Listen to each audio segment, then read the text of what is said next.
নমস্কাৰ সকলো ফালে জুবিন জুবিন জুবিন আৰু জুবিন তাৰ মাজতে এই জুবিন দা কৰি থকাৰ মাজতে একাংশ আছে অনুৰাগী আৰু একাংশ আছে কিন্তু ঘুৰ বেপাৰী যেনেকৈ আমাক আগতে কোৱা হৈছিল না ভগৱান যিকোনো ৰূপত আহিব পাৰে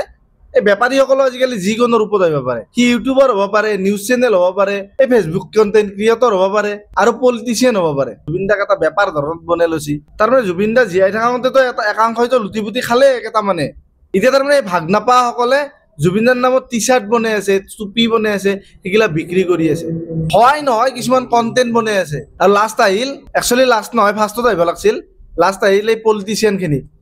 মই কোনো বিজেপি কংগ্ৰেছ UDF কিবা কিবি ইমানে চান্দা পাৰ্টি কেইটামান আছে নহয় ইমানৰ কথা ক'ব জানাই মই চব সমান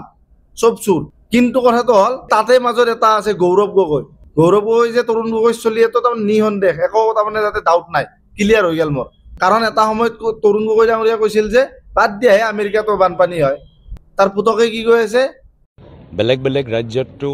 যেতিয়া এগৰাকী মহান শিল্পীৰ মৃত্যু হয় তেওঁলোকৰ অনুৰাগীসকল ইমান আৱেগিক হৈ যায় গোটেই মানে দোকান চোকানৰ মানে ভাঙি টায়াৰ চায়াৰ জ্বলাই এনেকুৱাও আমি কিছু বাতৰি আমি পঢ়িবলৈ সক্ষম হৈছোঁ কিন্তু অসমত কোন এই বৰ্ডটো এইটো কৈ আছে বেলেগ বেলেগ ৰাজ্যত তাৰমানে যদি এনেকুৱা ধৰণৰ কোনোবা এজন মানুহ মৰে অনুৰাগী তেখেতৰ ভাষাত কৈছোঁ মানে দোকান পাহাৰ জ্বলাই যায় আৰু তাৰ চাৰ জ্বলাই দিয়ে আৰু অসমতো এনেকুৱা হ'ব লাগে তেওঁৰ মতে মই গৌৰৱ গগৈ ডাঙৰীয়াক কৈছোঁ এই ভিডিঅ'টো যদি চাই আছে আপোনাৰ অলপমান কিবা বিজুতি ঘটিছে চাগে অলপমান টেষ্ট কৰাই ল'ব ইলেকশ্যনৰ আগে টেষ্ট কৰাই ল'ব কাৰণ যদি আপুনি জিতে তেতিয়াহ'লে অসমখনৰ অৱস্থা বেয়া হ'ব না তাৰ পাছতে জুবিন দাই কৈ গৈছিল যে আমাক পলিটিক্স নকৰিবা বন্ধু কিন্তু এতিয়া বৰ্তমান গোটেই পলিটিচিয়ানখিনি জুবিন দাৰ নামত পলিটিক্স কৰি আছে আৰু মই চবকে বাদ দি কিনে গৌৰৱ গগৈৰ কথা কিয় কৈ আছোঁ মানে তেওঁ এনেকুৱা এটা ঘৃণনীয় কাম কৰিছে যিটো অসহ্যকৰ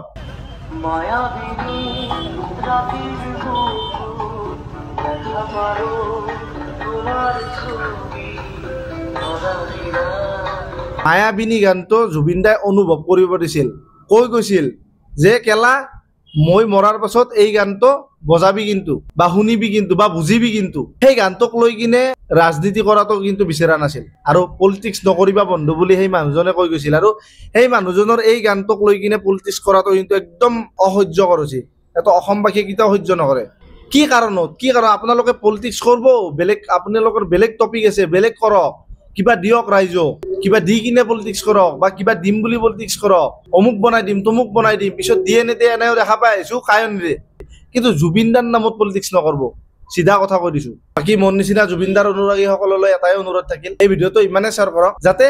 এনেকুৱা ধৰণৰ তাৰমানে যাতে জুবিন দাৰ লগত বেপাৰ নহয় গৌৰৱ গগৈ ডাঙৰীয়াক যিসকলে ভাবি আছিল যে তেওঁ অসমখন বচাব তেওঁ অসমখনক এটা বেলেগ ৰূপত লৈ যাব অসমখন কিন্তু তেওঁ আহিলে মোৰ হিচাপত বৰবাদে হ'ব